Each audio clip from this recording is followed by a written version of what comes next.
Hakem ak beşike salgan cerim, ak dilden aya bastan merin töküp, ardayım sağın içim kangan cerim.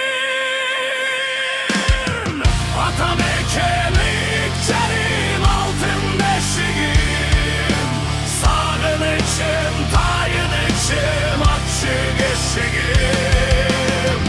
Atam ekemik cerim, altın beşiğim, sağın içim tayın içim, açık eşiğim.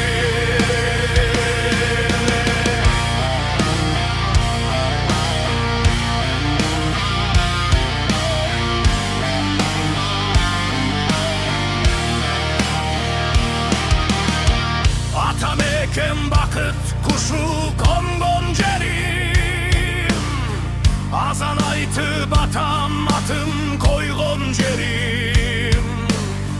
Taytaylap turmuş yolun üretip, al peşte gencelögüm balgon benim. Atam ekemik cerim, altın beşiğim, sağın içim tayın içim, açık eşiğim. Atam ekemik cerim, altın beşiğim, sağın içim tayın içim, açık eşiğim.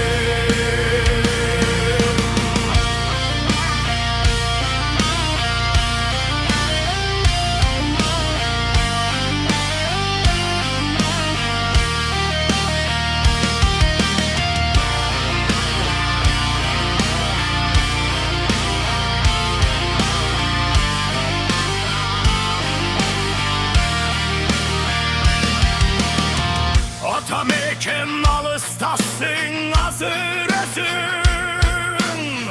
kusaladıp sağınamın hazır özün.